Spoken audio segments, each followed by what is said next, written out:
Hi, beautiful people. Good morning. I'm going to get right into it. There's a lot going on. So, everything I share is for educational and fair use purposes. Let's get into the video.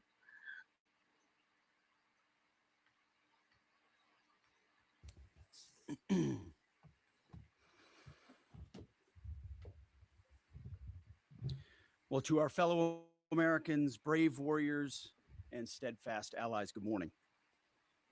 You know, as someone who led troops, led soldiers in the streets of Baghdad and Samarra, Iraq, and who trained counterinsurgents in Kabul, Afghanistan, and who still carries the weight of brothers lost to Iranian terrorist proxies, many backed by the same Iranian regime we're confronting now.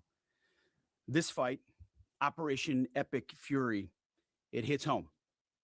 Our generation understands this fight. For 47 years, these barbaric savages in the Iranian regime have murdered our brothers in arms, my guys, your guys, our guys, through their terrorist proxies and cowardly attacks. Now they race toward a nuclear bomb to hold the world hostage. The Iranians have targeted and killed thousands of my American brothers. That race to a nuclear bomb, President Trump will never allow it. Not now, not ever, not on our watch. The mullahs are desperate and scrambling.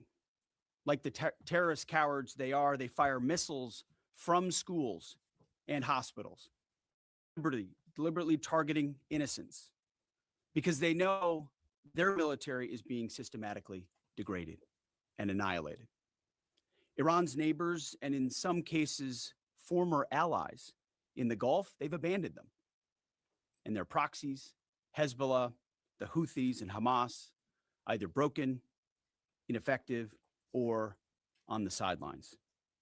Iran stands alone, and they are badly losing. On day 10 of Operation Epic Fury, we are winning with an overwhelming and unrelenting focus on our objectives, which are the same as the day I gave my first briefing here on Operation Epic Fury. They're straightforward, and we are executing them with ruthless precision. One, destroy their missile stockpiles, their missile launchers, and their defense industrial base, missiles and their ability to make them. Two, destroy their navy. And three, permanently deny Iran nuclear weapons forever. It's a laser-focused, maximum authority mission delivered with overwhelming and unrelenting precision. No hesitation, no half measures. As President Trump declared yesterday, we're crushing the enemy in an overwhelming display of technical skill and military force. We will not relent until the enemy is totally and decisively defeated. But we do so on our timeline and at our choosing. For example, today will be yet again our most intense day of strikes inside Iran. The most fighters, the most bombers, the most strikes, intelligence more refined and better than ever. So that's on one hand. On the other hand, the last 24 hours have seen Iran fire the lowest number of missiles they've been capable of firing yet. Just the bifurcation, just the trend lines that we talked about on our first briefing. You see, this is not 2003. This is not endless nation building under those types of quagmires we saw under Bush or Obama. It's not even close. Our generation of soldier will not let that happen again, and nor will this president, who very clearly ran against those kinds of never-ending, nebulously scoped missions. Those days are dead. Instead, we're winning decisively with brutal efficiency, total air dominance, and an unbreakable will to accomplish the president's objectives on our timeline. We stay locked on the target because here at the Department of War, that's our job. Now, the chairman and I, having just returned from Dover last night, Our troops and their families and the enormous sacrifice that they make is certainly heavy on my mind. So I'll close with scripture, drawing strength from Psalm 144. Blessed be the Lord, my rock, who trains my hands for war and my fingers for battle. He is my loving God and my fortress, my stronghold and my deliverer, my shield, in whom I take refuge. May the Lord grant unyielding strength and refuge to our warriors, unbreakable protection to them and our homeland, and total victory over those who seek to harm them. And amen. God bless our troops and this mission. Mr. Chairman, over to you. Thank you, Mr. Secretary, and good morning, everyone. And thank you for being here. I'm here today to continue the updates to the American people and to those in the room on Operation Epic Fury. First, let me start with honoring our fallen. As the Secretary said, on Saturday and again last night at Dover Air Force Base in Delaware, our nation's leaders honored our returning fallen as they arrived home for their final time. Last week, I shared a few of the names, and today I want to share the rest. Major Jeffrey O'Brien and Chief Warrant Officer 3 Robert Marzan were the final two fallen to return home and members of the U.S. Army Reserve's 103rd Sustainment Command out of Des Moines, Iowa. Last night, as the news has been reporting, we honored the return of Staff Sergeant Benjamin Pennington of the U.S. Army's 1st Space Brigade from Fort Carson, Colorado. When I met Ben's family last night, his mom, his dad, and his sister, they showed me a picture, a drawing that Ben had made when he was in kindergarten. It was clear all the way back then that Ben wanted to do one thing in his life, and he wanted to serve his country and be a soldier. And to the Penningtons, just know how Ben was absolutely a great one.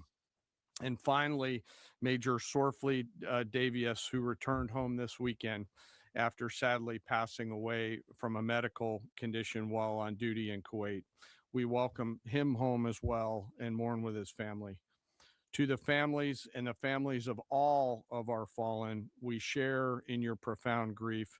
The Joint Force remains eternally grateful for your sacrifice and the gift of a great example that your service members have given all of us. I want you to know that their names will never be forgotten, and you and your family are part of our Joint Force family forever. Let me talk a little bit about the progress thus far, acknowledging that Admiral Cooper will likely continue to give updates from CENTCOM. As the Secretary said, we're in the 10th, moving into the 11th day of Operation Epic Fury. The Joint Force remains focused on 3 military objectives: continue to destroy Iranian ballistic missiles and drone capability in order to prevent attacks on the U.S. and others throughout the region. And this means attacking launch sites, command and control nodes, stockpiles before they can threaten our personnel, our facilities, and our partners. Second, we continue to strike the Iranian Navy and their capabilities in order to do things like sustain movement through the Straits of Hormuz. And third, we continue to start working on and going deeper into Iran's military and industrial base in order to prevent the regime from being able to attack Americans, our interests, and our partners for years to come and project power outside their borders. This means servicing production facilities, research and development sites, and infrastructure. Let me turn to the map. We're going to try digital today to prevent laser injury. Since our last update, CENTCOM continues to make progress across the southern flank. To date, they've struck more than 5,000 targets. U.S. Strategic Command bombers recently dropped dozens of 2,000-pound GPS penetrating weapons on deeply buried missile launchers across the southern flank. We also have struck several one-way drone factories to get at the heart of their autonomous capability. And of course, alongside our regional partners along the southern flank, continue to execute intercepts against one-way attack drones using fighters and attack helicopters. Our strikes mean we've made significant progress in reducing the number of missile and drone attacks out of Iran. Ballistic missile attacks continue to trend downward, 90% from where they've started, and one-way attack drones have decreased 83% since the beginning of the operation. A testament to our air defenders and our air defense systems, and as I said, our partners in the region continue to do great work as well. Second, we're making substantial progress towards destroying the Navy. In the first 10 days of the conflict, we're more than 50 Iranian naval ships into the campaign using a combination of artillery, fighters, bombers, and sea-launched missiles. As Admiral Cooper noted last Thursday, we struck and sank an Iranian drone carrier ship, and U.S. CENTCOM continues today to hunt and strike mine-laying vessels and mine storage facilities. This work will continue. Third, against our objectives, we've begun to target Iran's military and industrial complex, again, focusing on centers of gravity to get upstream of the shooters out in the field in order to deny them the ability to continue to generate those one-way attack drones. Let me spend a minute talking about the joint force. Across the area of responsibility, this is gritty and tireless work, and I cannot begin to explain how incredibly proud I am of the extraordinary courage, tenacity, and grit and professionalism within the joint force. Last time I had a chance to talk about the Army's incredible logisticians who are out there sustaining the fight. Today, I want to highlight a few groups of sailors. First, I want to thank the men and women of the Ford Carrier Strike Group and their families, and let all of them know how grateful I am for their leadership and service. The crews on board this strike group have already been endured months at sea only to get their deployment extended.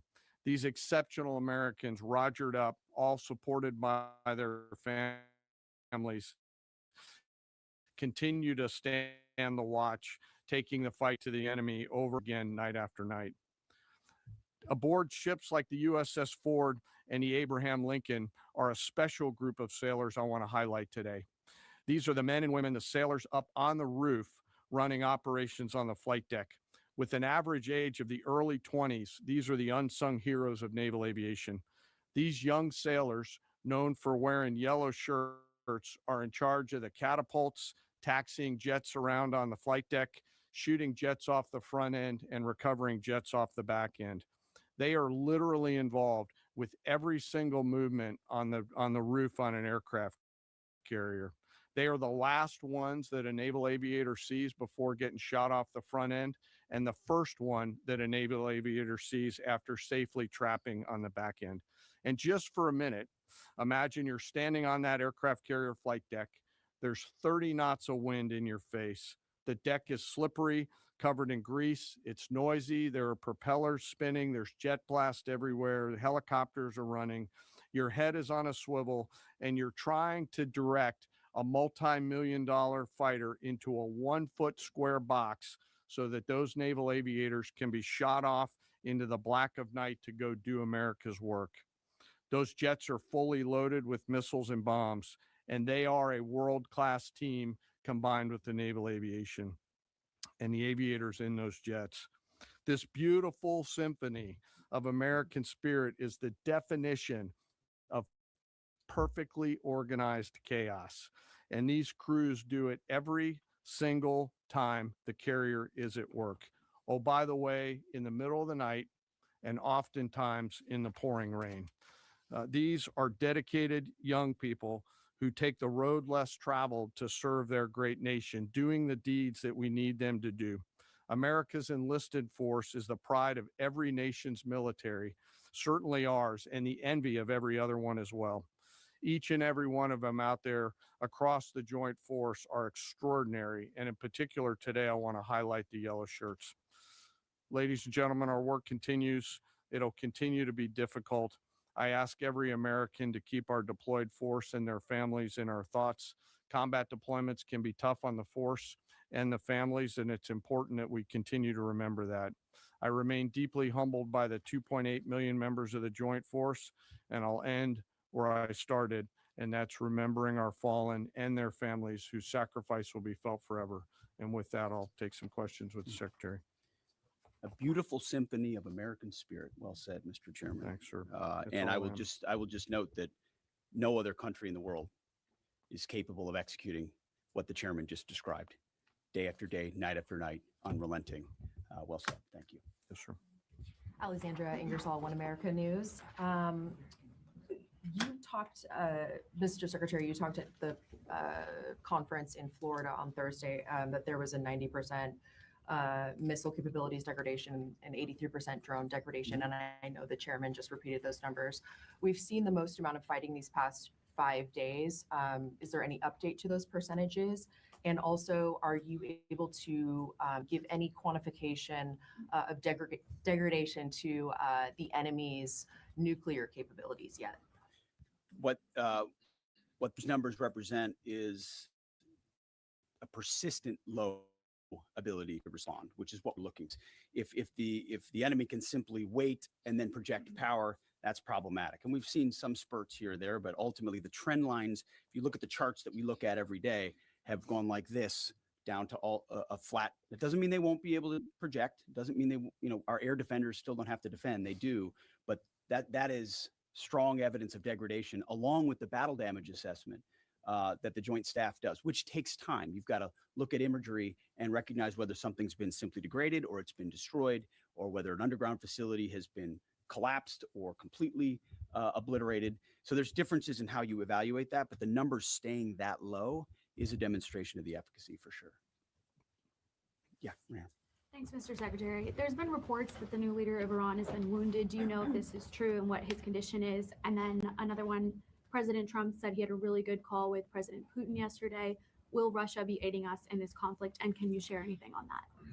Well, the president, as I've said before, maintains strong relationships with world leaders, which creates opportunities and options for us in very dynamic ways. So the president said it was a good call. I was not on it, but those that were said it was a strong call, reaffirming hopefully the opportunity for some peace in Russia, Ukraine, and also a recognition that as it pertains to this conflict, they should not be involved. The first question was on the new leader of Iran. There's reports that he's been wounded. Oh, the new leader of Iran. He would be wise to heed the words of our president, which is to not pursue nuclear weapons and come out and state as such. As far as his status, that's not going to comment right now. Correct. Mr. Secretary, Eric Schmidt with the New York Times. A question for you first. Last week, you talked about this being the beginnings of an air campaign that could last 3 to 8 weeks. Can you give us your assessment on where we are now? And Mr. Chairman, in any conflict, the enemy or the adversary adapts to the tactics it faces.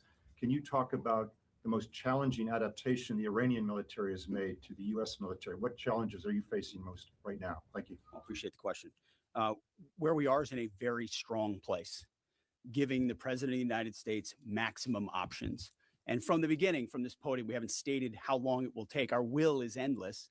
Ultimately, the president gets to determine the end state of those objectives, right? But what he's said continually, and I want the American people to understand, is this is not endless. It's not protracted. We're not allowing mission creep. The president has set a very specific mission to accomplish.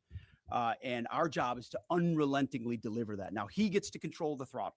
He's the one deciding, he's the one elected on behalf of the American people when we're achieving those particular objectives. And so it's not for me to posit whether it's the beginning, the middle, or the end. That's his, and he'll continue to communicate that.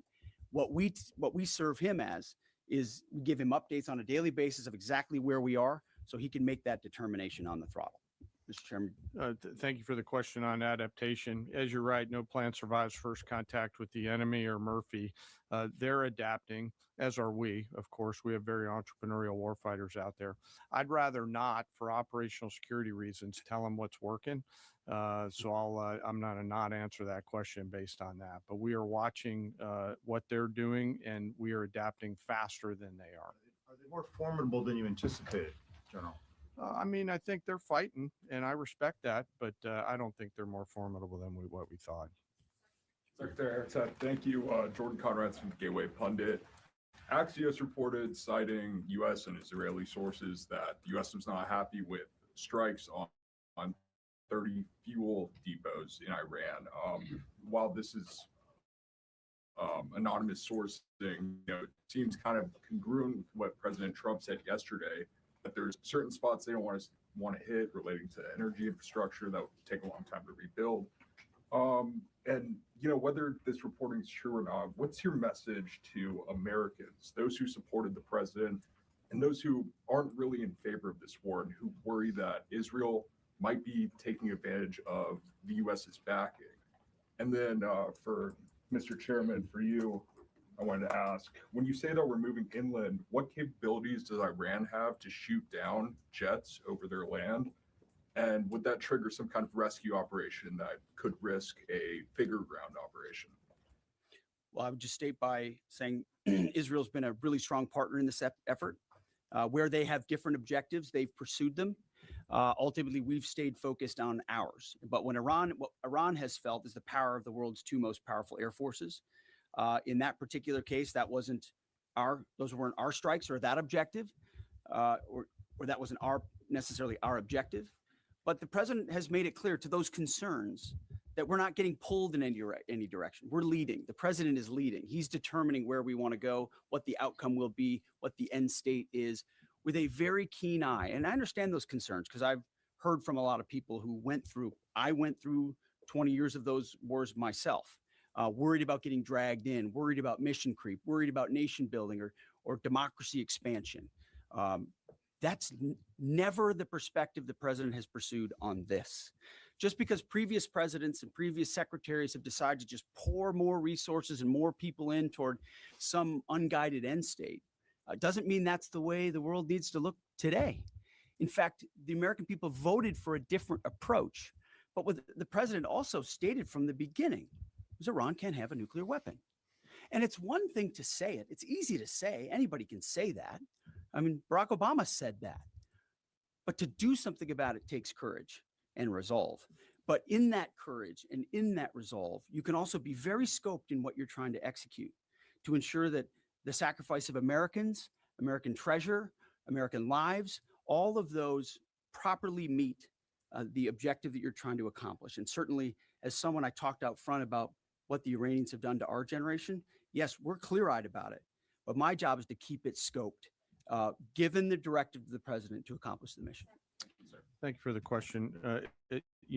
Most of their higher end surface-to-air missile systems are not factors at this point in time. We're able to move around fighters that are moving deeper with relative impunity. Always some risk out there. I don't want to say that there isn't, and we'll always maintain and retain capability of doing search and rescue type of things. But I don't want to get into the details. But thank you for the question. Shelley. Thanks, Mr. Secretary. President Trump told our team on the ground early this morning that the thing that has surprised him the most during the course of this operation so far has been the Iranian regime attacking countries that are not attacking them. I'm curious if that surprised you as well. And General, curious if you were open to the possibility of escorting vessels through the Strait of Hormuz, and if you could describe some of the challenges of doing so. Big mistake by the Iranian regime to start targeting its neighbors right away, exposing who they are and what they're all about, indiscriminate targeting, flailing recklessly at the beginning. I can't say that we anticipated necessarily that's exactly how they would react, but we knew it was a possibility. And I think it was a demonstration of the desperation of that regime then and that regime now, that they still think their pathway out is to try to alienate their Arab partners even more, who've instead decided to come to us and have been willing to go on the offense, have been giving us access, spacing, and overflight in a new partnership that will continue to remake the region the way that President Trump did with the Abraham Accords. So you're pushing those countries in our direction to support this effort, further alienating Iran. And I think it's worth underscoring. I see in the media banners that say, war expanding or war spread. It's actually the opposite. It's actually quite contained, and more of those countries are coming on side, recognizing that you can't live under a conventional umbrella with nuclear ambitions with a radical regime like that. Again, properly scoping the objectives in the process.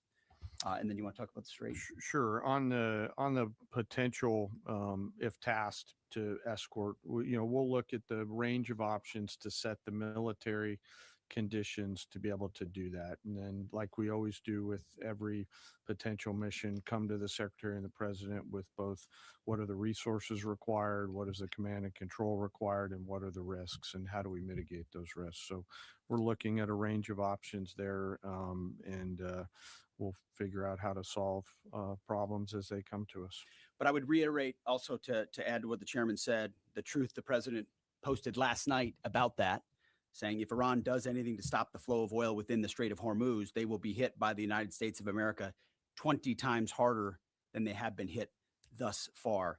He goes on to say, death, fire, and fury will rain upon them. You've seen the truth and read it, but he takes very seriously the condition of that straits. We have capabilities that no other nation on earth has, and we're certainly working with our energy partners across the administration to control for that. That's part of that scoping of this. The world needs to understand this doesn't have, this isn't intended to be, nor is it something that will expand. We know exactly what we're attempting to achieve here, scoped properly, and the American people can count on that for sure. Thank you so much, Secretary Hegseth. President Trump has long said that he wants to minimize the loss of life in war, which wherever it occurs in whatever country, which so many people obviously appreciate. Can you detail the specific measures the Pentagon is taking to minimize civilian casualties and strikes inside Iran? And secondarily, is the Pentagon prioritizing replenishment of precision-guided munitions, long-ranged strike weapons, or air defense interceptors? And can you share any details on which systems are being prioritized? Yeah, seeing it from the inside every single day, including this, no nation takes more precautions to ensure there's never targeting of civilians than the United States of America. From the boat strikes in the Caribbean, where every single strike is assessed to this campaign here, no nation in the history of warfare has ever attempted in every way possible to avoid civilian casualties. And frankly, that's a point that just isn't appreciated enough. Where things happen that need to be investigated, we will investigate. To the question shouted in the back, that it's not, open source is not the place to determine what did or did not happen. We take things very, very seriously and investigate them thoroughly, which takes time, and which is why it does take time. But ultimately, unlike Iran, who targets civilians indiscriminately, who we've seen in the intel moving rocket launchers into civilian neighborhoods, near schools, near hospitals, to try to prevent our ability to strike. That's how they operate. And then they set, the targeting of drones and missiles toward civilian targets, hospitals, hotels, airports. CENTCOM's been very good about putting that information out. That's how terrorist regimes fight. They target civilians. We do not. And I can tell you this administration and this Pentagon focuses on that very, very closely. Go ahead. Right here. Sir, this morning, the Iranian government is saying a lot. They continue to say they're prepared for a long war. If that's the case, what could you tell the American people as far as the steps the Department of War is taking to make sure our troops have the protection and the resources they need as the mission continues? I think there's one thing I can sleep quietly at night knowing is that we're giving every resource humanly possible to our troops on the front lines to ensure they're protected. In fact, as I said in that first press briefing, even before we set the offense, we set the defense. We made sure we had the ability to defend, and then we moved as many Americans off the bases and into other places as possible. So as this progresses, the chairman, or the question was asked of the chairman about how the enemy adapts. Well, of course, we adapt too in real time, and to watch our warriors iterate on air defense and interdiction on drones and missiles and how we get after it. It's incredible how they refine the tactics, bring in new assets to find different ways of getting at emerging technologies. So that is one of the things we're laser focused on every day. Yes, we're going on offense more effectively than any country in human history, but we're also ensuring that in every way possible, we're defending the best Americans we have who wear our uniform, no doubt. Let's do one more. Thanks, Secretary Hegseth. The president has indicated that maybe the operation will wrap up sooner than he thought it was going to. What's the plan once the U.S. stops military action? Will the U.S. play a role in the aftermath, or will they leave Iran to sort it out? Ultimately, the aftermath is going to be in America's interests, our interests. We won't live under a nuclear blackmail scenario of conventional missiles that can target our people, which is why the objectives have been scoped from the beginning.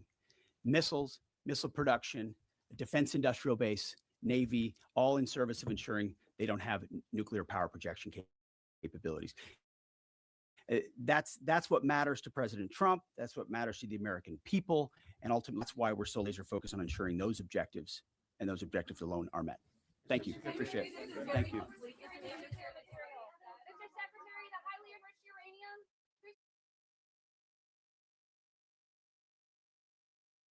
uranium. It's been a week since the United States and Israel went to war with Iran. We know that the military campaign is very effective, but the question for President Trump and Prime Minister Netanyahu remains, why did they attack and why now? Tonight, a close look at the decision to go to war and an examination of America's strategy to the extent that there is, in fact, a strategy. Next. This is Washington Week with The Atlantic. Corporate funding provided by Consumer Cellular. Additional funding is provided by at the New Yorker. Kareem Sajapur. Abandoning the democratic opposition in Venezuela, which the United States has supported, and saying, well, we're going to take out Nicolas Maduro, but leave his entire apparatus of repression of his own country intact and go with his vice president. Right. Nancy, Venezuela and Iran, obviously very different countries. Iran is a much more complicated military and strategic target. Fair? Fair. Thank you. Go on. Well, look, Iran is bigger than Venezuela and Afghanistan combined. Iran has a ballistic missile capability. It has a sophisticated drone capability. It has the ability to pose a threat to every ally and partner in the region.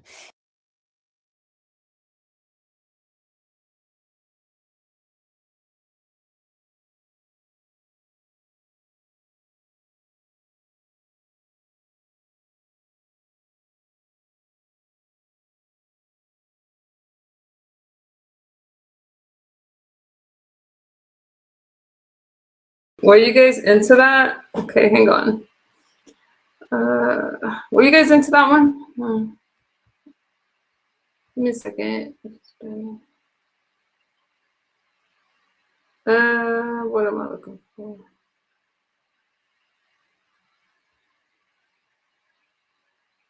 I think this is what I'm looking for. Here we go.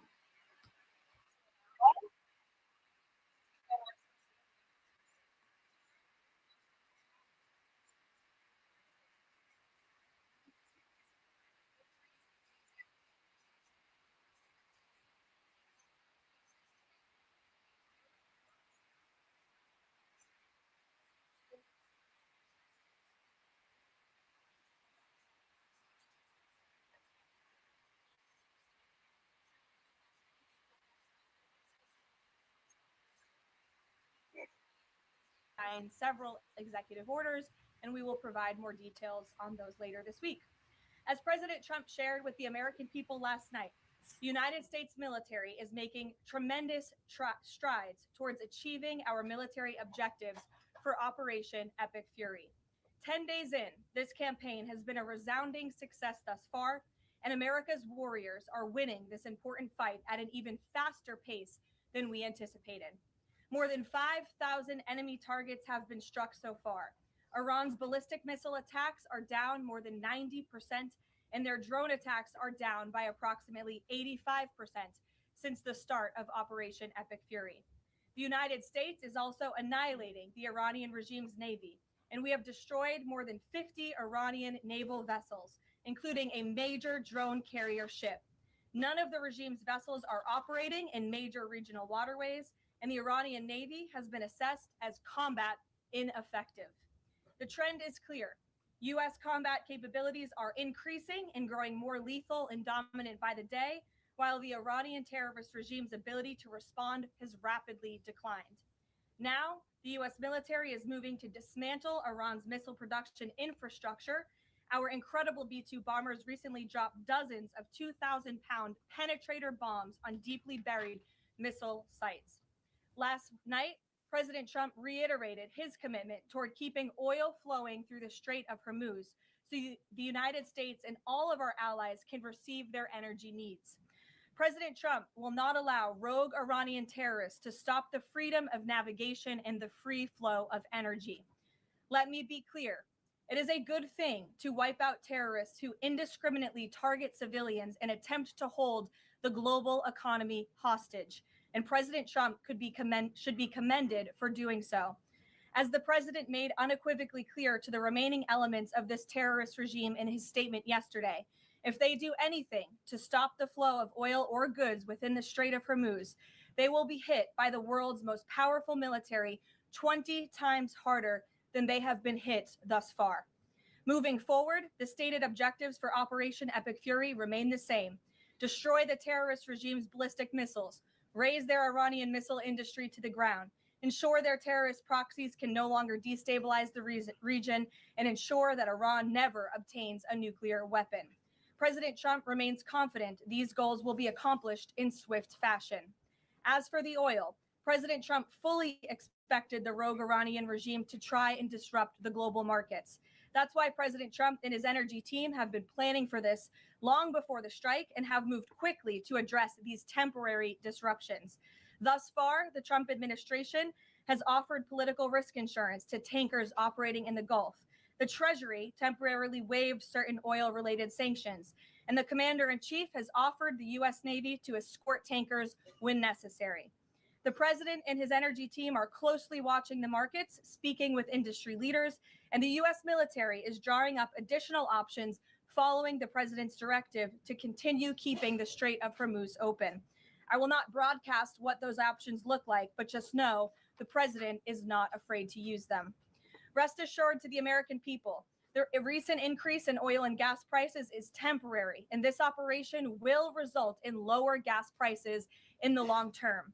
Once the national security objectives of Operation Epic Fury are fully achieved, Americans will see oil and gas prices drop rapidly, potentially even lower than they were prior to the start of the operation. And we will live in a world where Iran can no longer threaten the United States or our allies with a nuclear bomb. On another matter here at home, President Trump is urging Congress to pass the Save America Act, one of the most critical pieces of legislation in our nation's history. The Save America Act is overwhelmingly popular with all Americans because each provision is rooted in common sense. The Save America Act has 5 simple requirements as requested by the President of the United States. Number 1, voters have to show ID to cast a ballot in an American election. Very simple.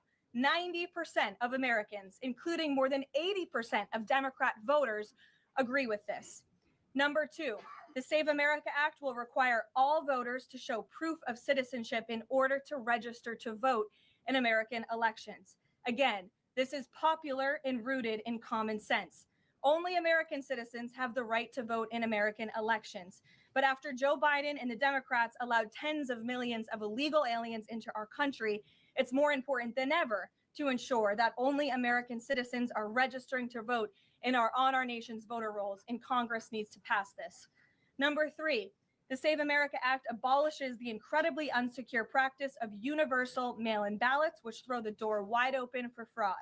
Importantly, the Save America Act maintains exceptions for Americans to use mail-in ballots for illness, disability, military, or travel reasons.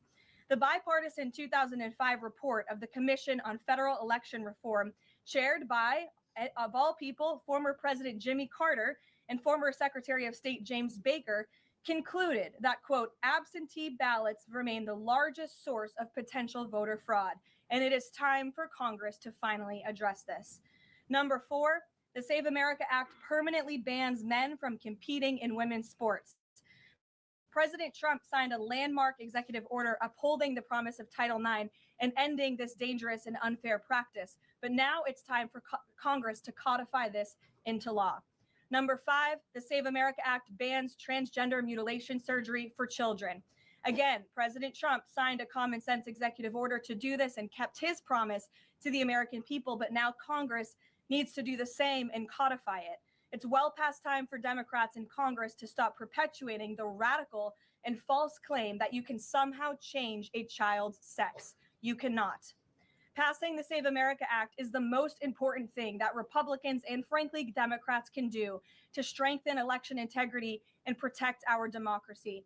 It's what the American people elected Republicans to do, and they must deliver on it as soon as possible. The president is calling on Congress to get the job done and send this historic piece of legislation to his desk immediately for signature.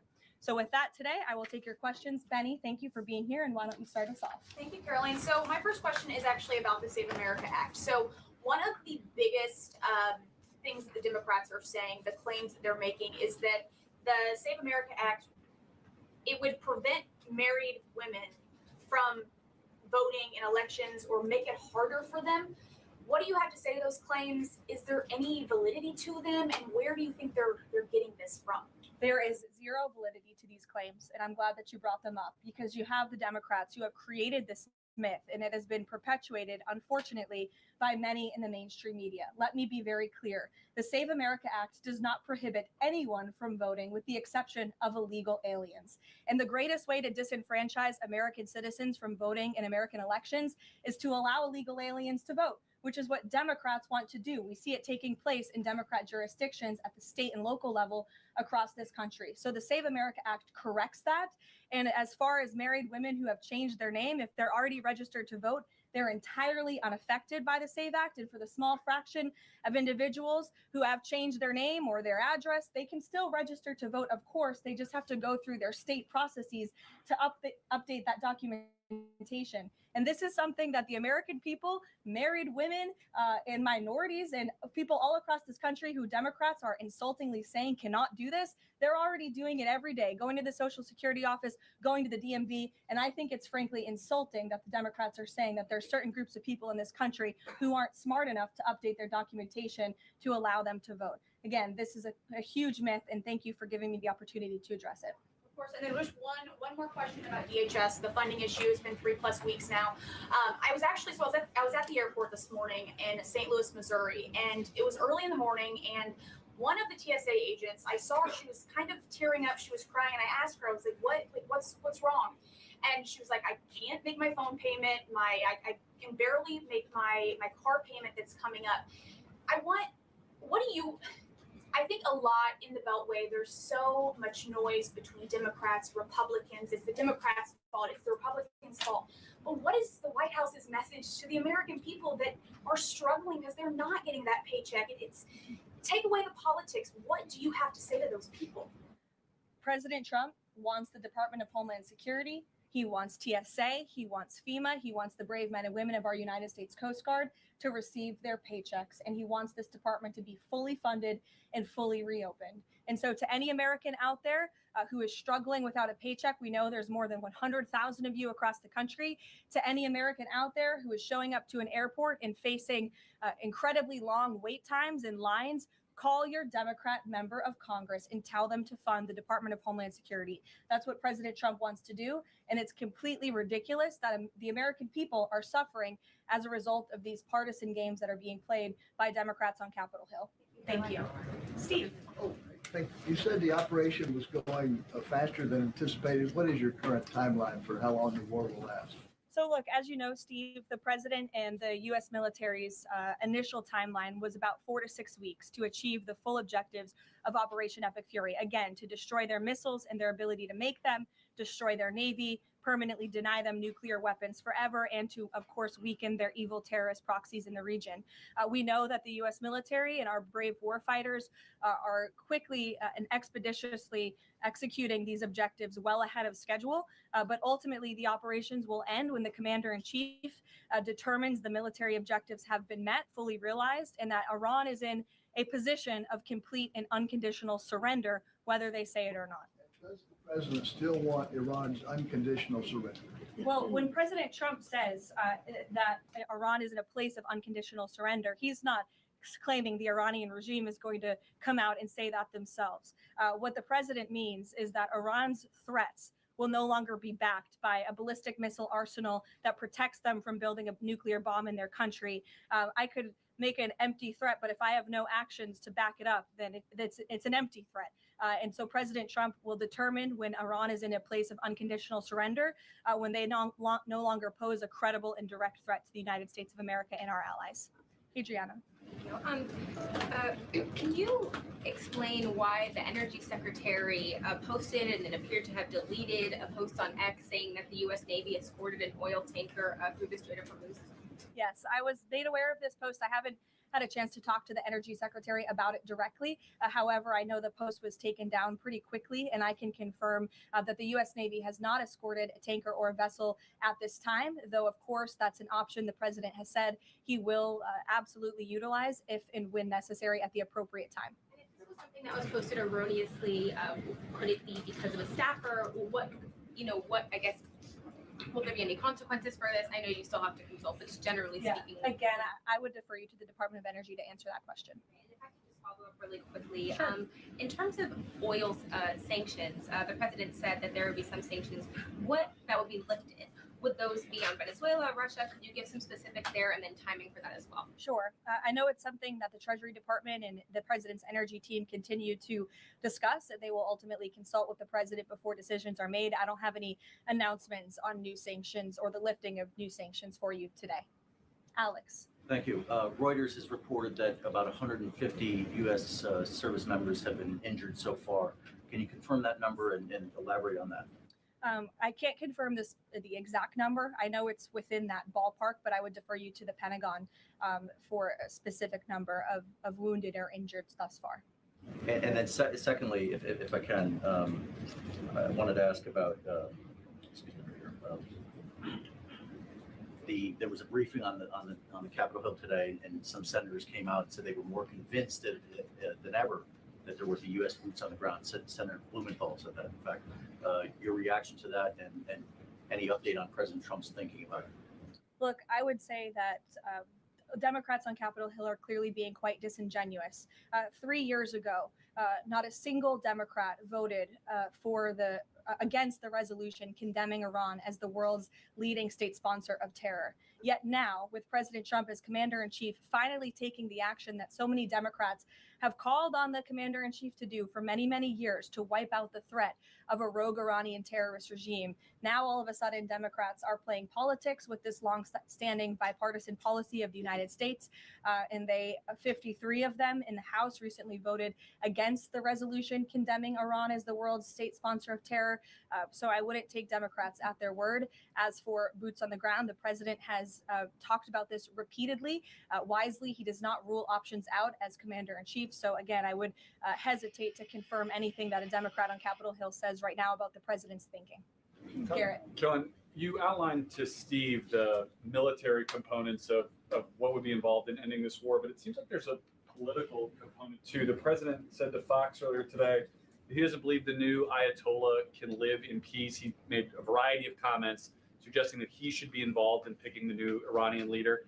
Is the ending of this war also contingent on Iran selecting a leader that the president finds acceptable? And if so, how is that not the definition of a regime change war?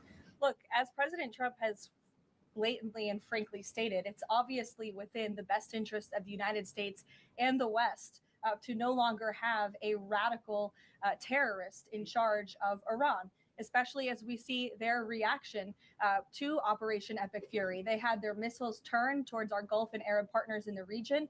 Again, this was a regime that chanted, or still chants, death to America. We look at the way that they are holding the entire world hostage with the restricting of the free flow of energy through the Strait of Hormuz.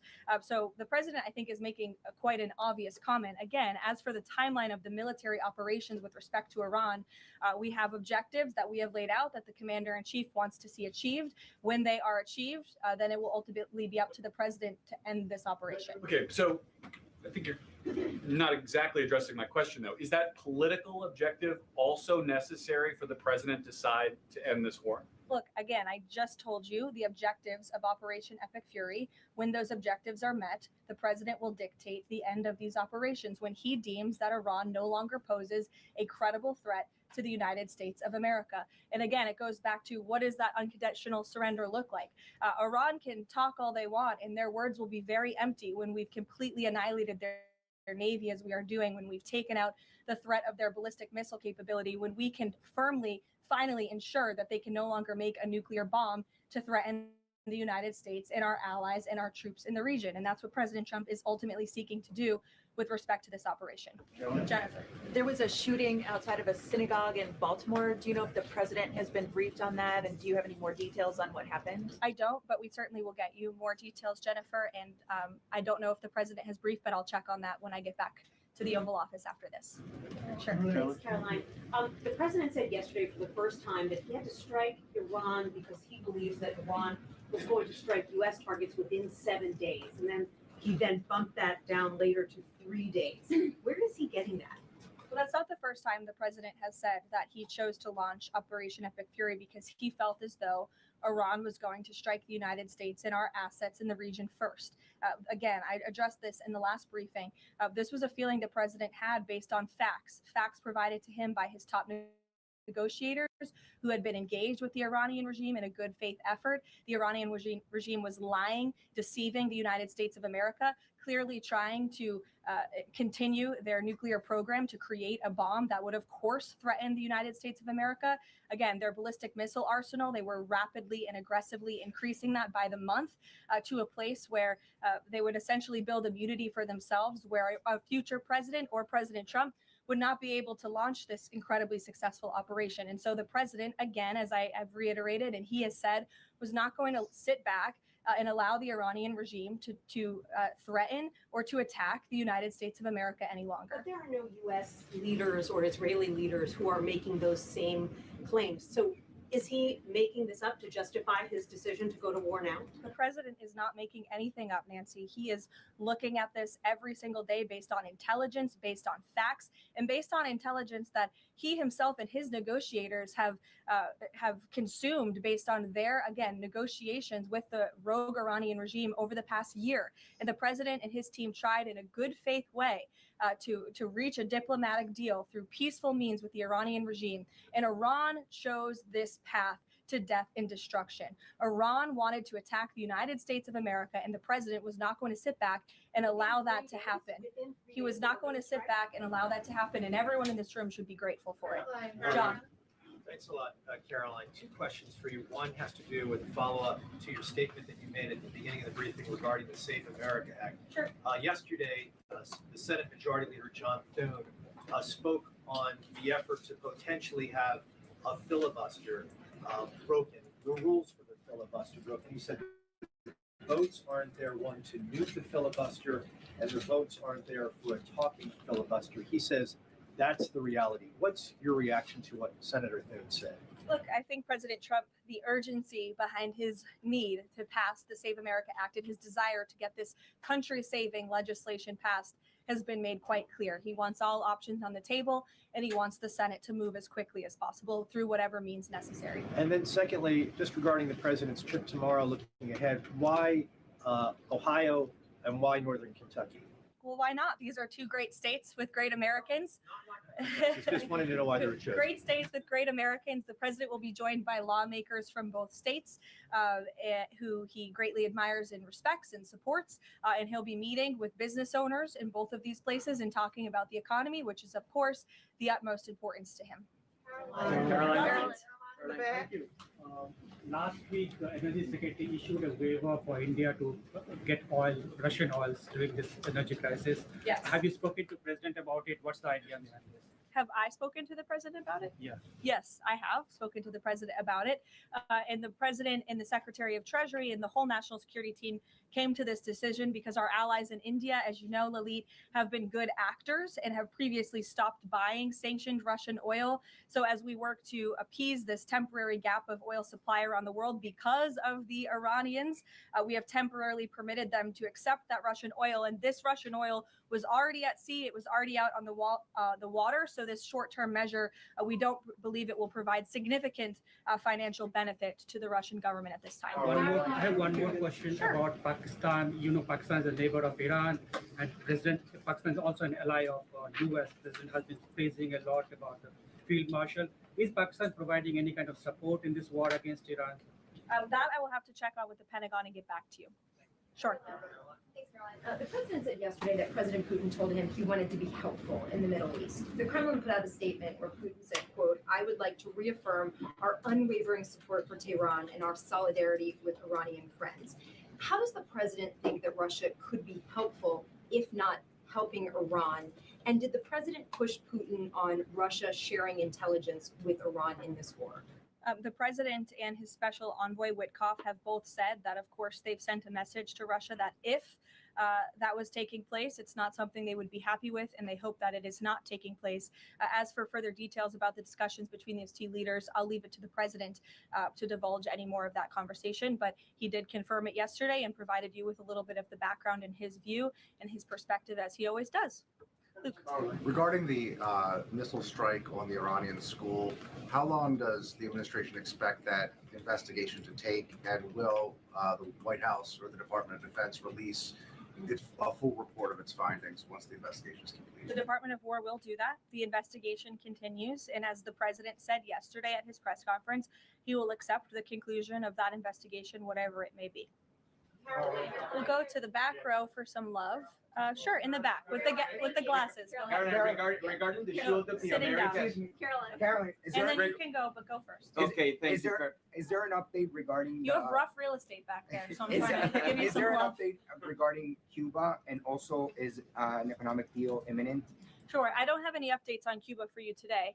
Obviously, this is something the administration is actively dealing with. The president's made it quite clear it's his belief, based on fact, that the Cuban regime is bound to fall. The country is obviously in a very weak place, economically speaking. The people are crying out for help. And the president believes and knows that the Cuban regime wants a deal. So as you know, Secretary of State Rubio has been engaged in those conversations as directed by the president. I don't have any updates for you today, though. Thank you, Caroline. Regarding the Shield of the Americas, the initiative by President Trump this weekend, big names, a lot of countries, but some notable absences. For instance, Colombia, which is a key ally with the United States in terms of counter narcotics. And President Gustavo Petro was here at the White House, and he met with President Trump. Why wasn't Colombia invited to the Shield of the Americas? I don't think we're seeing the level of cooperation we quite want to see yet from the Colombian government to invite them to the Shield of America's event in Pact, but we certainly hope that this newfound organization will expand and we can continue to invite additional member countries. But there was quite a few countries there. I believe there were 17 countries represented, 12 heads of state with the president over the weekend. They signed a defense agreement with all of our militaries to emphasize the need to combat drug cartels through Latin America in the Western Hemisphere, and ultimately, of course, to curb the illegal trafficking of drugs to the United States, which is the president's utmost priority in all of this. So it was a great event on Saturday, and we look forward to the coalition expanding. Kelly in the back. Caroline, thank you. Good to see you. I want to get back to another question that was asked earlier. It talked about the political aspects, but there's also the ideological and the spiritual aspects of what Iran has said for 47 years. Death to America, death to Israel. And we've just finished talking about the fact that terror has been around the world. Iran has been the nexus of that in so many ways. Has the president stated clearly to the American people why this is such an imminent threat in order for Democrats on Capitol Hill and Republicans and the American people to understand how imminent the threat was? I think he has, Kelly. I mean, you've heard from the president on an almost daily basis over the course of the past 10 days. You've heard it from me at this podium. You've heard it from the Secretary of War, the Secretary of State, the Vice President of the United States. You know, the president's top cabinet and his officials have been repeatedly explaining to the American public the threat that Iran has posed to our country in this moment, but of course, over the course of the past 47 years. And their words, again, chanting death to America, speak for themselves. Go ahead. You can follow up. Why the division within the American people? I realize that we have the people are talking about the War Powers Act. They're talking about all kinds of issues. But have people forgotten just how imminent that threat was? If they keep saying death to America and death to Israel, they mean it. Look, I don't think the American people have forgotten, but I think Democrats on Capitol Hill, they have not forgotten, but they are just so plagued with this resistance to President Trump on everything that they do that, again, they can't even rally behind the common sense, bipartisan, longstanding principle of the United States of America that Iran absolutely poses a threat to the United States, that Iran is the world's leading state sponsor of terrorism. And I think that's reflected again in their voting pattern. In 2023, every single member of the House of Representatives, with the exception of one, I believe the final vote was 412 to 1 in 2023 for a resolution condemning Iran as the world's state leading sponsor of terror. And now in this year, under this president in 2026, 53 Democrats voted against that exact same resolution with the exact same language. I don't think that's a change in the threat that Iran has posed to the United States. I think it's a change in the Democrat Party's thinking and their vicious hatred for President Trump. Danny? Sure. National threat level, following on Kelly, what's the national threat level right now because of this death to America, death to Israel issue? I believe the Department of Homeland Security and the FBI have repeatedly and continuously provided updates on the threat level to the homeland. I don't want to speak on it out of turn from up here, but of course, the federal government is continuing to coordinate and partner with local law enforcement agencies across the ground to thwart potential threats to the homeland. This is something the administration obviously takes very seriously. We are thwarting threats that, frankly, most Americans don't know about because they never make headlines. But that's the great work that the Department of Homeland Security is doing. And it emphasizes and underscores the point of why Democrats need to fund and reopen fully the Department of Homeland Security right now. On the Iranian school, why did President Trump say yesterday that Iran may have Tomahawk missiles when there are only 3 other U.S. allies plus the U.S. that have those missiles and therefore could... Look, again, as the president said yesterday, he will accept the conclusion of this investigation by the Department of War. I know there's been a lot of speculation in the media about who may be responsible for this. We're not going to get ahead of the Department of War and the conclusion of that investigation. The president has a right to share his opinions with the American public, but he has said he'll accept the conclusion of that investigation. And frankly, we're not going to be harassed by the New York Times, who's been putting out a lot of articles on this, making claims that have just not been verified by the Department of War, to quickly wrap up this investigation because the New York Times is calling on us to do so. Thank you. Thank you so much. Karoline, with the DHS currently under a partial Democrat shutdown, does the administration have any specific concerns about potential impact on Homeland Security or intelligence monitoring of sleeper cells inside the United States? And do you have any comment on the bombing, the 2 individuals that bombed New York City or tried to? Yeah, it was absolutely despicable to see that attack in New York City. I know the FBI is investigating, and the Department of Justice and SDNY have announced they are charging those 2 individuals and alleged terrorists, and I know they won't rest until justice is sought in this case. Daniel. Thank you, Karoline. Appreciate it. Millions of Americans are filing taxes for the first time since the president signed the One Big Beautiful Bill Act into law. New reports say that new IRS data says that the average federal tax refund is around $3,800, a little bit up from the last period of last year. Does the president believe that the average federal tax refund increasing this year could provide a little bit more economic growth, something that he's been very focused on as the year progresses.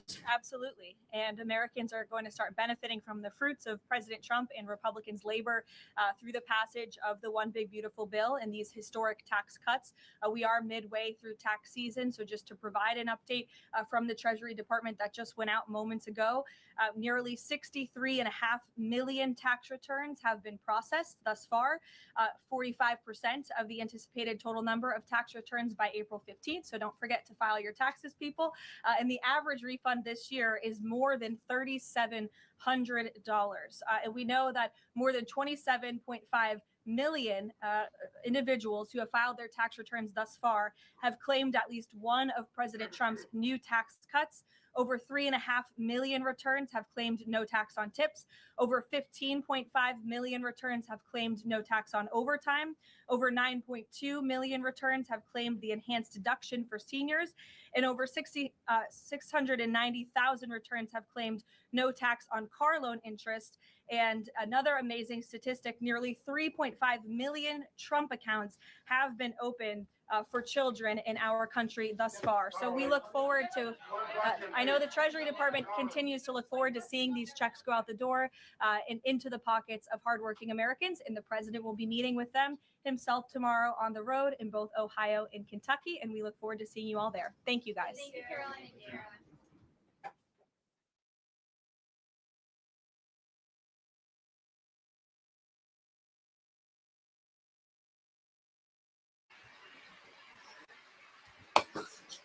You guys, we heard from some great people today. I want to throw something in that really has nothing to do with what we're talking about tonight, if that's okay. Hopefully it's okay with you guys. But I love hearing from this person, and I'm going to share it with you. Let's see. I think I have it here. I think you're going to like him, okay?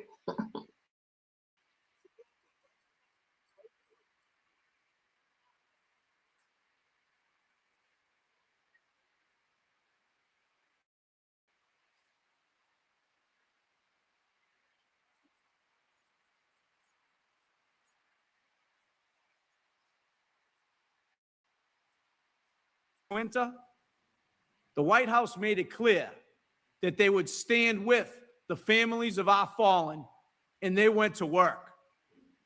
The White House removed every stumbling block that was put in our way. Occupational cancer is now recognized as a line of duty death, and federal death and education benefits are given to the families of our fallen because the Trump-Vance administration's steadfast support got it there. The administration has also backed our federal firefighters, protecting the collective bargaining rights of our 16th district members. As a senator, Vice President Vance was a strong supporter of the Social Security Fairness Act. After the 2024 election, when he was vice president-elect, he returned to Washington and urged his Senate colleagues to pass the bill restoring dignity in retirement for millions of public servants. He supported the reauthorization of AFG and SAFER grants, programs that help fire departments hire firefighters and keep their communities safe. After the train derailment in East Palestine, Ohio, Senator Vance worked with the IFF and rail safety unions on the Railway Safety Act, bipartisan legislation to strengthen rail safety and improve hazmat training for firefighters. Before entering public office, then Corporal Vance served this country honorably in the United States Marine Corps, including a tour in Iraq. Brothers and sisters, please join me in welcoming Vice President of the United States, J.D. Vance.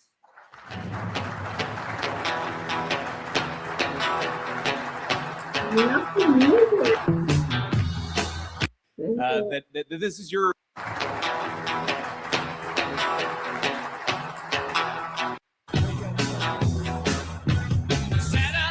see any of you because these spotlights are glaring bright. The person who runs these spotlights, Ed, must be a Democrat because I cannot see a single person in that crowd. But I'm told there's about 700 of you out there. And so I say to everybody, whether it's a small school group or 700 great firefighters from all across our country, that this is your nation's capital. This is your capital.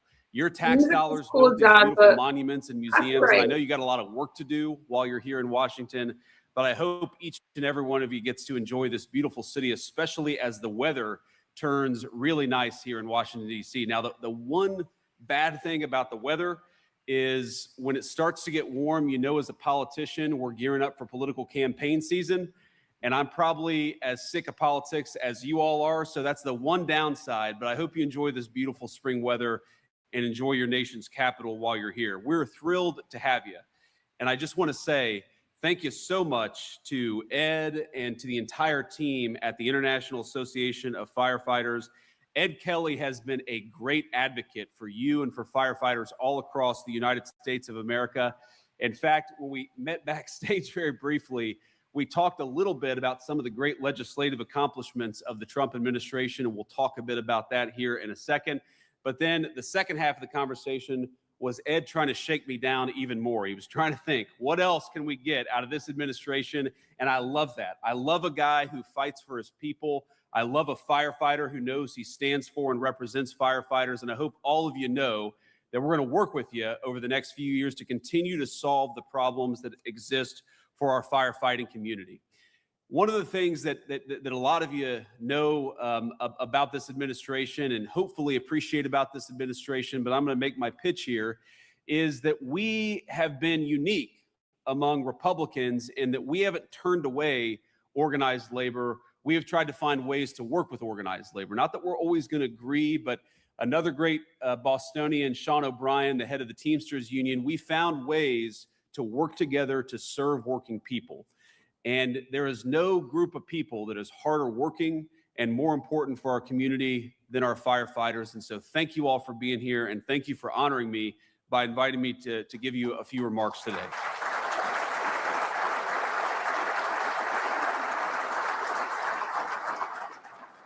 Now, before I get into some of my other remarks, I want to just start on a slightly somber note here, because on a personal level, I was honored to be able to participate in the dignified transfer of 6 American soldiers who were killed overseas in this conflict with Iran. And I had never done that before. And a lot of you served our nation in uniform. I know a number of our firefighters have all across our country.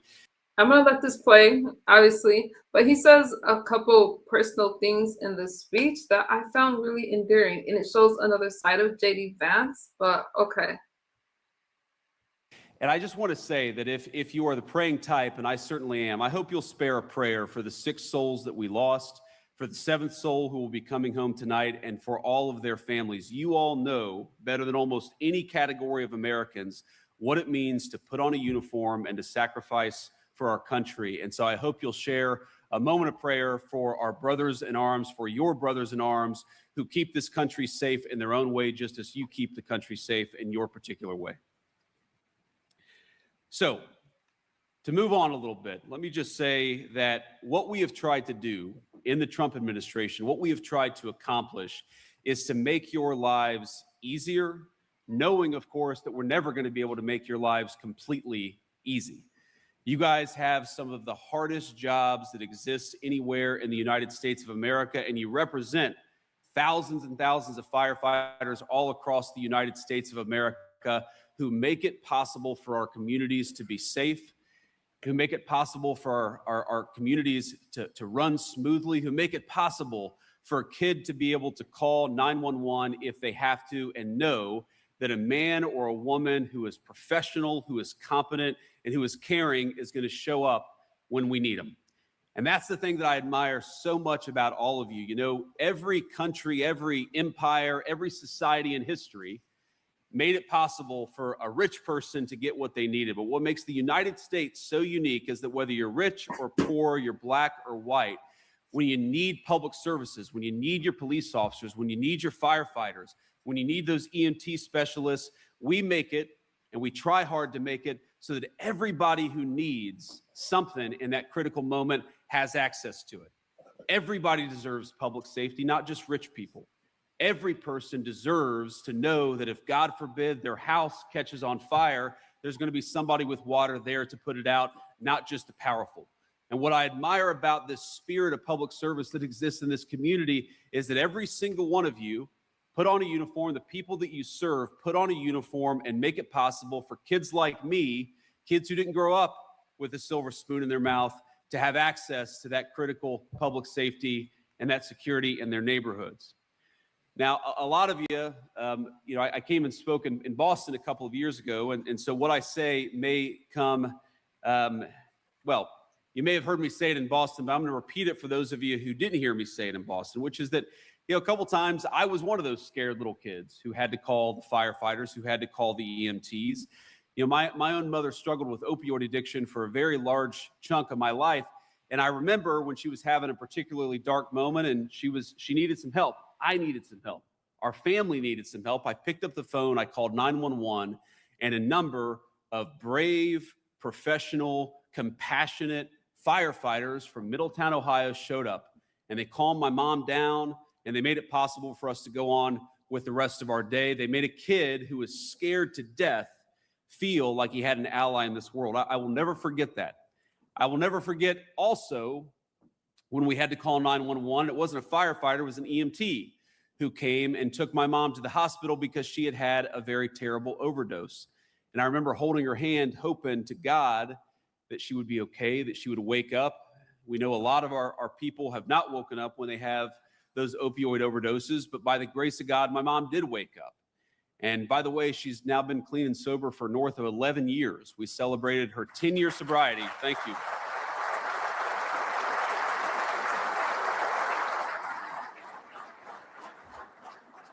We celebrated her 10 years of sobriety in the West Wing of the White House. What an incredible testament to the American dream that a woman I thought would never live to meet my children is now the best grandmother to those children that they could ever ask for. And we celebrated that sobriety in the People's White House. But that moment, the many moments of second chances that we've gotten with my mom, and I love you, Mom, if you're watching this. She probably is. She watches everything. I don't know why, but she does. But Mom, we would not have gotten that second chance were it not for the firefighters all across our country, for the EMT specialists all across our country who make it possible for second chances again and again and again. What you guys do is not easy. And as you all know, it doesn't always pay as well as it should, but it does give people, millions of Americans all across this nation, a sense that somebody is looking out for them. And that's one of the reasons why I love what you do, why I'm so honored to be here, is because you are the glue that holds so many of American communities together. I talked a little bit about the folks that we lost in Iran, and we're so thankful for their service and so hopeful that nobody else comes home having lost their life. But I think there's a brotherhood, a sisterhood between the military, the police officers, and the firefighters, because you are the three categories of people who put on a uniform and put your lives at risk for your communities. You got different jobs. You have different roles to play.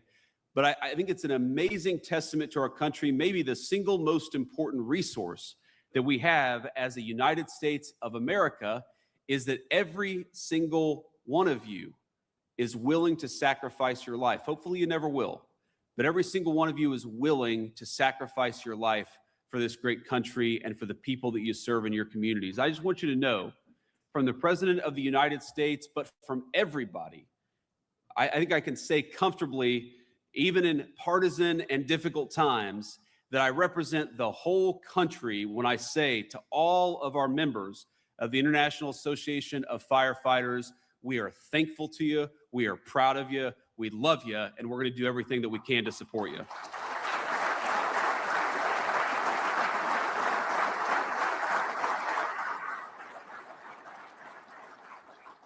Now, let me talk just a little bit about what it means to really support you, because I think it's important. It's of course important that the Vice President stand up here and say how grateful he is, and I certainly am. I'm grateful to each and every one of you and the people you serve, but it's not just about words, it's about action. And that's one of the things I'm proudest about this administration is that we have actually backed up the pride and the support and the gratitude that we have for all of you with very meaningful action. You heard Ed talk a little bit about the Social Security Fairness Act. Well, one of the reasons why that happened is because the President of the United States, and I believe it was even before the inauguration, the President of the United States made sure that congressional Republicans stayed on top of that legislation, and we worked to get it done. That happened because of presidential leadership.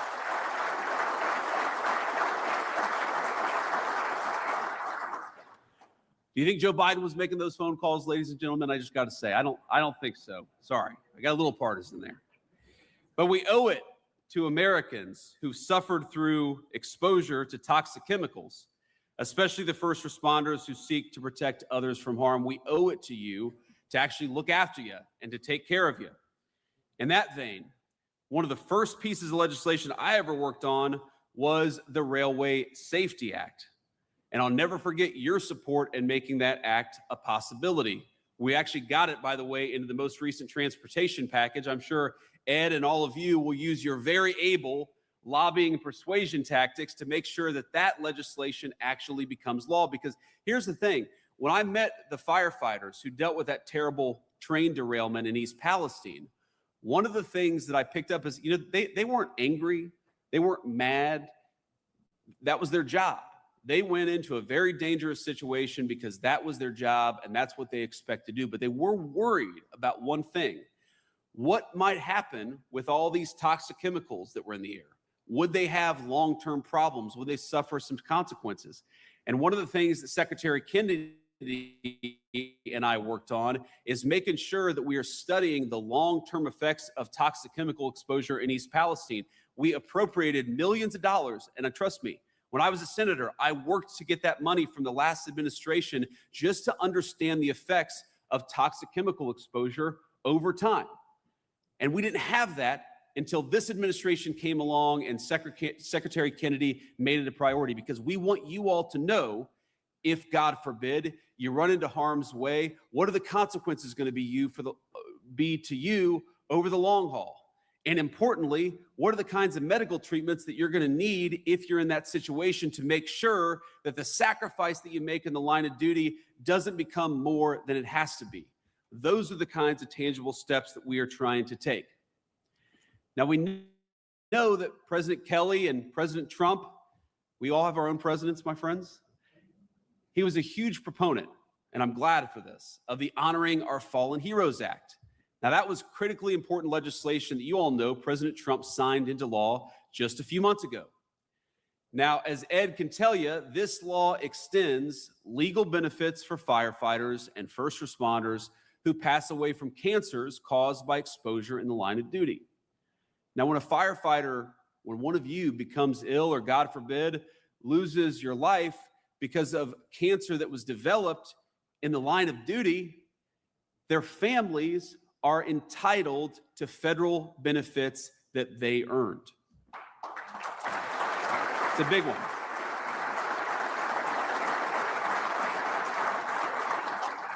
Now, I say they already earned them because we owe it to Americans who suffer through exposure to toxic chemicals, especially the first responders who go into harm's way to protect others from harm.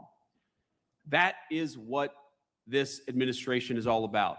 Making sure that the Social Security system treats you fairly, making sure that you get the benefits, or if God forbid you pass away, your families get the benefits that you deserve, making sure that we take care of the people who take care of us.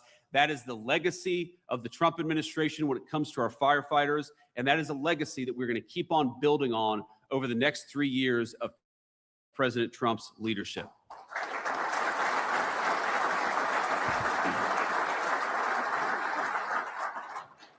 Now, I want to close with a very simple point. This is an administration that is fighting first and foremost for working men and women. I talked about that a little bit at the beginning. We're especially fighting for working men and women who serve the public interest, and that's what all of you do. You know, when I was a little kid, I wanted to be a United States Marine. Some kids want to be doctors. Other kids want to be teachers. Some want to be astronauts, but it's, as you know, a lot of little kids all across our country, they want to be firefighters.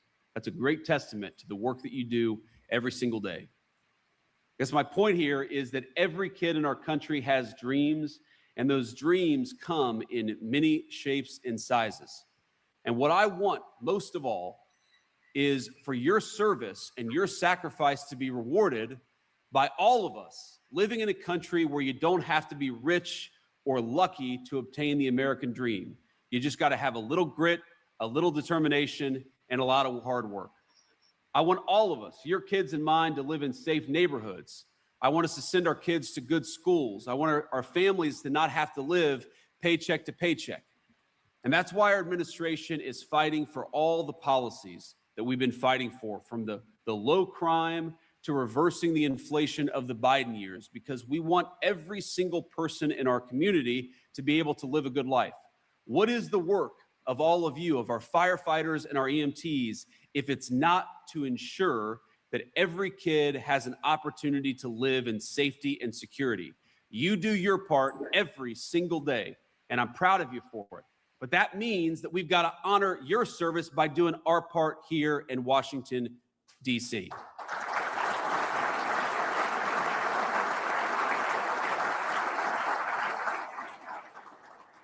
So let me just say that all of you deserve to live in this great country, and all of us in this administration are proud to stand shoulder to shoulder with you as we rebuild the United States of America. I want you to be proud in your country, because I know that your country and your president are very, very proud of you, and we're grateful to you. Thanks everybody, and God bless you. That was great.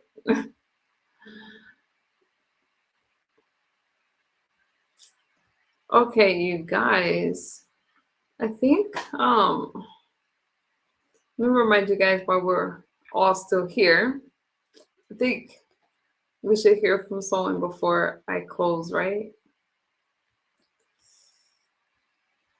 Are we still friends? Here we go.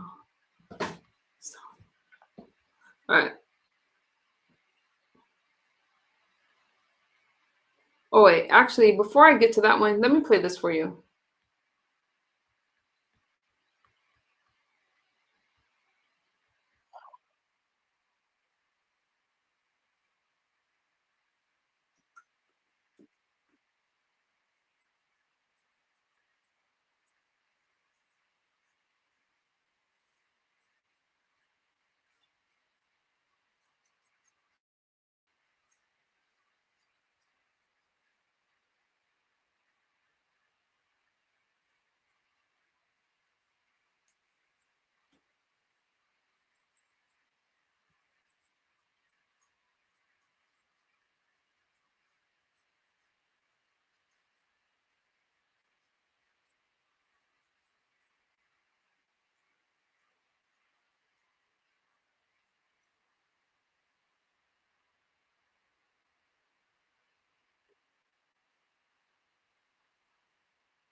Oh, You sorry. can't deny it. Did you guys hear it or no?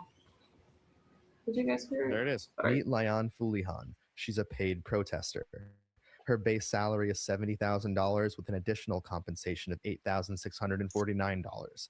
So who is this woman getting paid $80K a year to protest? Layan is a Columbia alum with a Palestinian background. She holds a full-time staff position as an educator at the People's Forum as she protests all around New York City.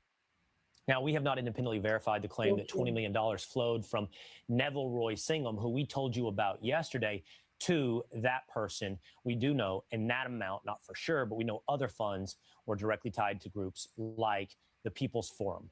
That figure was reported by the Free Press. Now, host of the Nate Friedman Show, Nate Friedman, joins me now. Nate, great work. You're doing great work on the streets there, often in New York City, confronting, getting to know, actually, that's the best way to describe it, getting to know these protesters. Yeah, thank you. I've gotten to know them quite well over the last year. How is that? Is it that you're seeing this? I've seen some of your videos, but it's that you're seeing some of the same people at every protest handing out the same signs or virtually the same signs. Yeah, that's right. I mean, I thought that this. Could you guys see the protesters? Or could you at least hear it? I don't know why my video didn't switch over, but I hope you could. Was grassroots. I mean, after Trump won the election, I was just wanted to see what these anti-Elon protests were about, because this was a crowd of people that used to love Elon Musk and now they were calling him a Nazi. So I just went to go and see what that was all about. And then when I arrived, they had, these guards saying, I can't be let in to talk to the protesters. Don't talk to Nate. And this is odd. This is not natural. So that's why I started looking into it. Yeah, Nate, yesterday here on this show, we laid out some of the groups, the Answer Coalition, the People's Forum, Code Pink, that are really the funding mechanisms through which a lot of these people receive some money. And we did lay out the billionaire who at least is one of the biggest contributors to many of those groups, and Neville Roy Singham. But what you've been able to do is also identify the people on the ground. So in that instance, that lady, she's a full-time paid protester, organizer. There's got to be a lot like her that you see in the crowds. Yeah, that's right. So how we got Lyan was I saw that there was a Columbus Circle Iran protest scheduled for 5 o'clock. You guys, we all see the same signs. They got to come from somewhere. So I went to the People's Forum about 2 hours before they headed out to the protest, and I see all the signs carefully laid out before they go out there. And I also checked to see if they have a back door after they saw me, because I imagine they don't want a viral clip of them all carrying the signs into the van. And I didn't see that option for them, so they had to just come to the front door, and I saw Lyan managing everything. And I look at their 990 forms, and she's being paid close to $80,000 a year to be an educator at the People's Forum.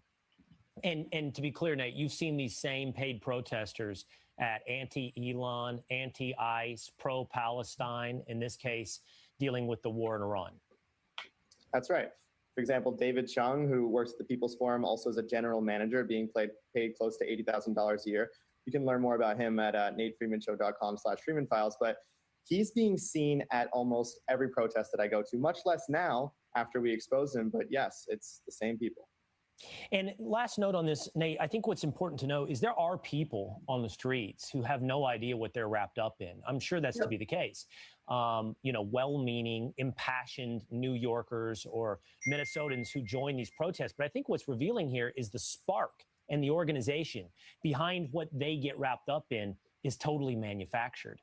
And even if you were one of those protesters, you might want to know that you've become a pawn in someone's larger plan.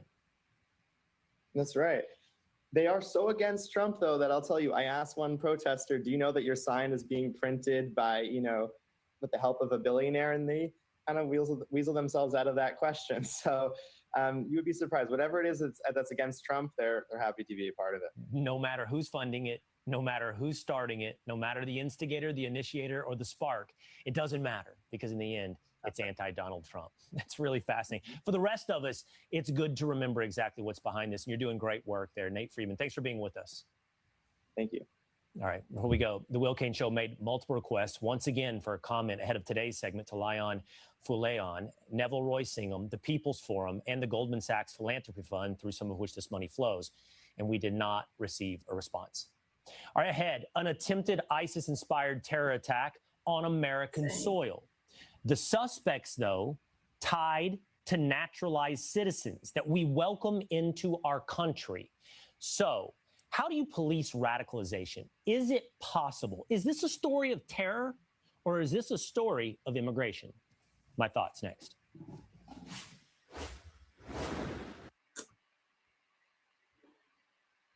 What do you guys think about that? Let me end on a positive note, you guys. Oh, Dr. Manhattan, it's okay. This is Michael, right? Right? Okay, you guys.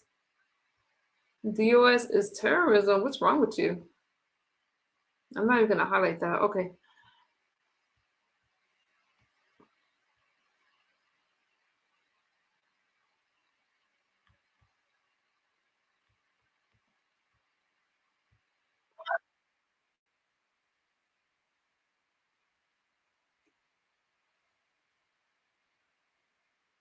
He is so personable.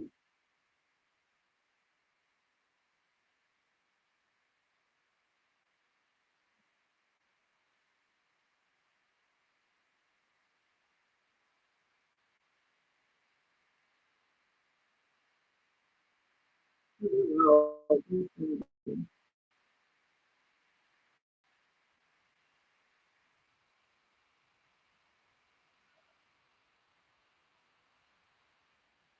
wait, you can't see us.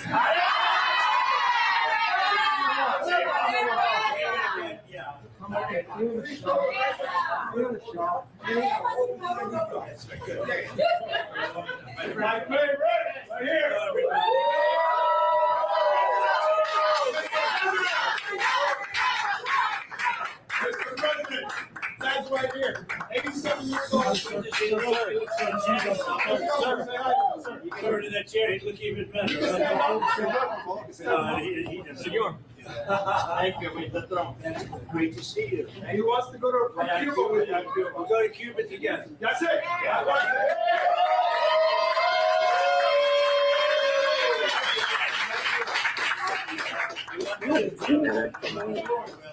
Who's from Venezuela?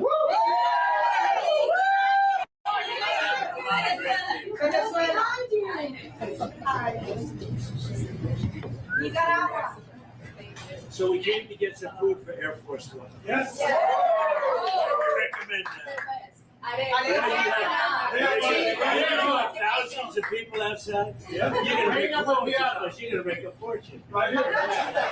He owns everything. He owns gas stations. He's been my friend for a long time, right? You have been the best president we have seen in our life.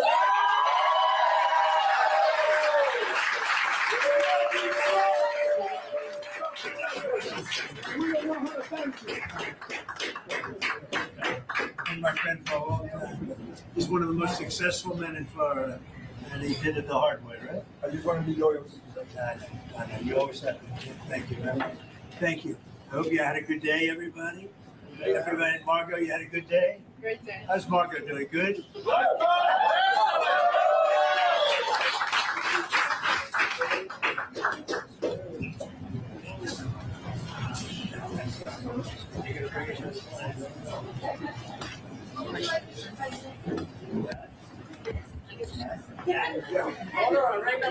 They know what to get. Forget the day. Forget the day. Anyway, thanks. By the way, these are the people that we need to thank. They're the ones who bring. That's our army. That's our navy. That's our navy. That's our air force. Correct. Oh yes. We got it. Right. By the way, he said it. He's going to take care of it. He just broke me, but that's okay. It's no problem. We're going to see what you do. Thank you very much, everybody. Thank you.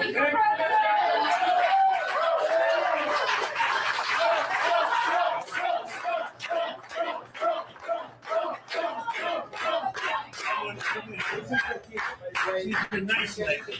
She's been very nice to me. Are you rooting for Venezuela or Nicaragua tonight? Well, that's going to be a big one, huh? You know, I have support from both. Great supporters, you know, it's going to be great. When does that go on?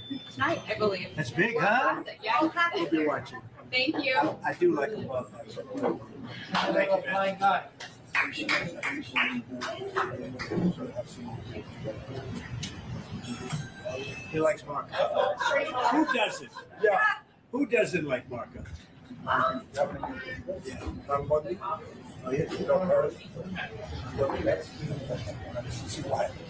She's fantastic. Good. He likes my people. Yes.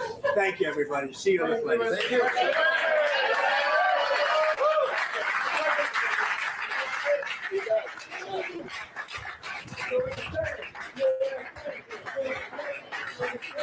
Thank you, Toby. Be safe. See, it's my ears right there. Oh, I can't even start that. I can't start that.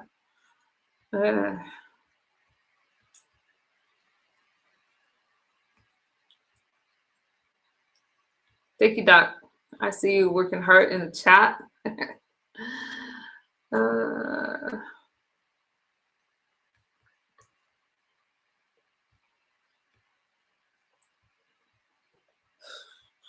We're almost done. We're almost done. Explain to you guys this in simple English. Okay? Iran is run by lunatics, religious fanatic lunatics. They have an ambition to have nuclear weapons, and this is the weakest they've ever been. Take away their missiles, take away their navy, take away their drones, take away their ability to make those things so that they can never have a nuclear weapon. It was the right decision, and the world will be a safer place. I have to find that full speech on that. But you guys, the Iranians are happy. So what's with all the protests? I don't understand. I'll show you.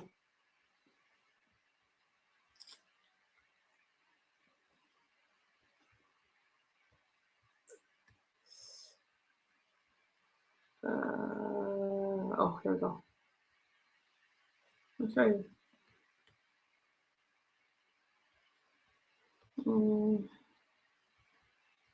Make sure you guys can see it this time. There you go. Trump has done something historic. Let's recognize that. Regardless of partisan and politics of that kind, as a matter of national security, let's recognize what President Trump has done. This is the very moment they've been waiting for 47 years. We're shown photos of the people that were allegedly killed by the regime. There were people here holding those photos and saying that this day is for them. President Trump being thanked by name here in this crowd. But some people are even Democratic voters who are praising the president. Trump is not just saving America. President Trump is saving the world. The people of Iran are so grateful that President Trump is finally the one who helped us out. After the Clintons, the Bushes, the Obamas, the Bidens, nobody even cared for the Iranian people as much as President Trump.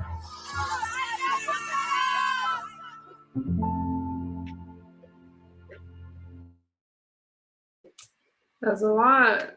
That's a lot. So hang on, let me can you hear me? All right. So there's a lot. Dr. Manhattan, what you put in the chat about that guy speaking in Hebrew, that's what this world is coming to. Absolutely disgusting. Are we still friends, you guys? I'm just showing you guys what's happening in the world. I'm praying for our country, and I'm praying for you guys that people will understand what's happening in this country. Were you on earlier, MU? How did I miss you? No damage. I actually slept. As soon as I got off work, I did some studying on what's happening in Iran, and I went to sleep. I was so tired. That's why I'm so awake right now. I'm about to go to bed, though. Kaiser said 10% are either in the regime in some sense or are informants. Liberal Americans are the only ones not happy, like Venezuela. Damn, liberals, talk to the nationals from those countries. Trump did the right thing. That's right, Tex Cal. That's right, Tex Cal. All right, you guys. I appreciate you. Let me lay it down because I can see I think that was a good note. I showed you around the world, they're happy about President Trump. People are fighting and dying to come into this country. So what's with all the protests? What's with all the everything against Donald Trump when Donald Trump is doing what the American people have voted for him to do? Okay, that's our commander-in-chief, and we all have that in common, that Donald Trump is our president. So you guys, Damage, thank you for hanging out with me. Thank you, chat, for hanging out with me. Dr. Manhattan for holding it down. I appreciate you guys, and enjoy the rest of your day. Be safe. You talk to the nationals. Eric, I don't have time right now. I don't have time. Good night, you guys. Talk to you soon. Bye-bye, or good morning, okay?